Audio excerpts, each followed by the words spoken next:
విమూఢుడు, మూఢాత్మ. ఈ విమూఢాత్ముడంటే వీడు చెప్పినా వాడికి అసలు వినడు, అర్థం చేసుకోడు. మొదట్లో చెవులిచ్చి వింటేనే కదండి.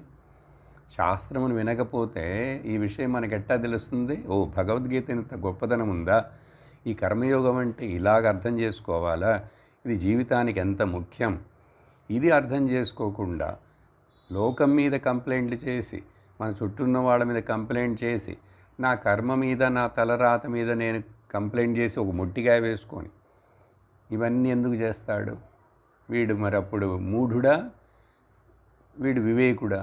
వివేకం లేనివాడు. అందుకని విమూఢాత్మ అని కొంచెం గట్టిగానే తిడుతున్నాడు కృష్ణుడు.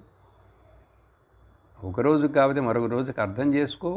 నేను ఇంత మాట్లాడి చెప్పి పెట్టాను భగవద్గీత 18 అధ్యాయాలు. ఎవరి